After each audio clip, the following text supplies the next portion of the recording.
YouTube, Moderate Mods, and today I'm going to be back with another Amazon mod, and this one I'm really excited about. This one is the most expensive out of all of them, but it was about 40 bucks.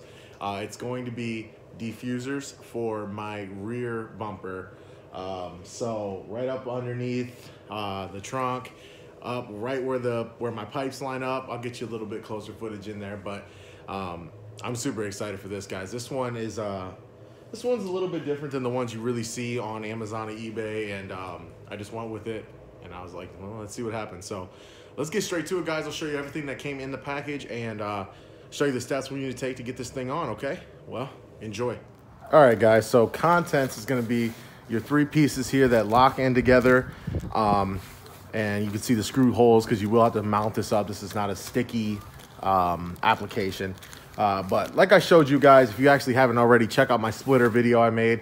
I also screwed those in. Sticky applications when it comes to hanging on your bumper is just not the way to go. Not at all. So, you know, you want to go screw when it comes into that type of stuff. And it's really not that scary or that risky either, guys. So, and then here you have the screws that it came with. Some locking screws that I just spilled a little bit of, and some actual mounting screws. So first things first, you want to actually build this, guys. So I'm going to go ahead and put mine together and show you the process of where you mount this thing up. Just to show you a little bit, guys, once you actually get into it. So right here is how it's going to line up. These holes are going to line up with this other panel over here, and then it should connect into place like so. And then you'll be able to put your screws in there too. What I did was I just put the tapping screws in to kind of hold it in place. I'm gonna mark some areas and pre-drill and things like that before I actually screw into, which you really don't need to with these are self-tappers. But just to show you there, guys, this is halfway done. It took me about a minute, so really easy to do. You know, the hardest part is making sure that it's gonna fit properly, and you really wanna make sure you do that before you do anything like this. So let's get into the install of it now. Just a heads up, guys. So coming up underneath, I ran some of my own self-tappers because theirs were too exposed, and I also had to do a little bit of cutting on my exhaust. See if I can get a better angle in there. Or not on my exhaust, but on the diffuser itself. So I'm gonna cut a little bit more. I just wanted to cut to kind of see where I needed to shave and cut to. But I'm gonna have to cut that just so it, you know, doesn't sit there and melt. But other than that, the first one is kind of in play. So not very noticeable, but also not touching the exhaust tip. So, you know, just can't wait for the other two. So let's get into it. All right, guys, so now I'm not completely finished, but I got it tacked up.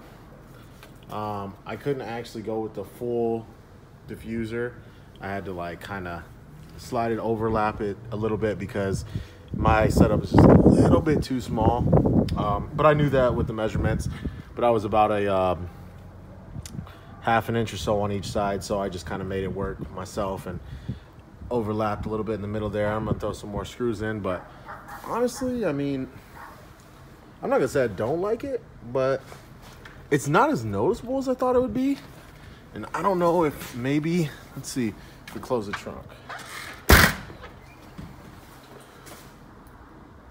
It's just really dark. But I guess, you know, you don't want it to be too popping, but actually kind of sitting at this angle now.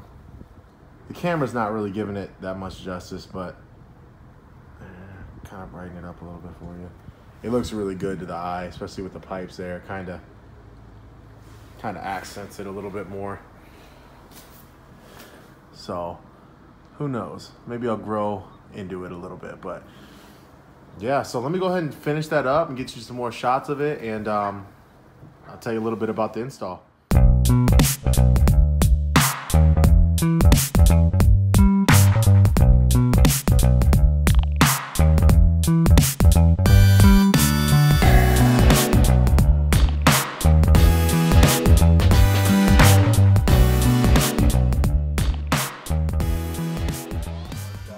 That one was quick.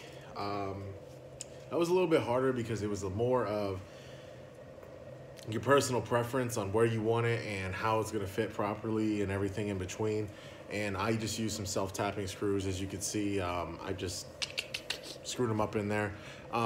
Honestly, guys, to all my new guys watching the videos, the reason I didn't put any footage of that is because I'm just gonna be completely honest.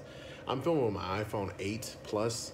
This thing's junk, man. It's really been a challenge to put out some good quality footage for you guys, and just a heads up, I'm getting a new phone here within a couple weeks, and then I will be shooting all my footage in 4K, as well as getting all my footage proper and getting it clean and getting some nice, good looks for you guys. But I hope that was enough explanation to kind of show you what you needed to do with that. And honestly, guys, the outcome, I like it. It's not as crazy as I thought it would be. I thought it'd be a little more noticeable, honestly, but I like that. It's because it's a little more subtle. And man, for 40, I think it's like 39 bucks. Come on. That's the thing too, guys. You can't expect 100% flawless looking work. You know, and I think it wouldn't look that bad if you really didn't have to fabricate it yourself and make it like fit a certain way because your car's not big enough. I think it'd look pretty good, honestly. Material wise, it's just some plastic. It's not too cheap feeling. It actually feels very strong and durable. So well, that's gonna end this one up, guys. I hope you enjoyed this content. I hope you enjoyed this video, and until the next one.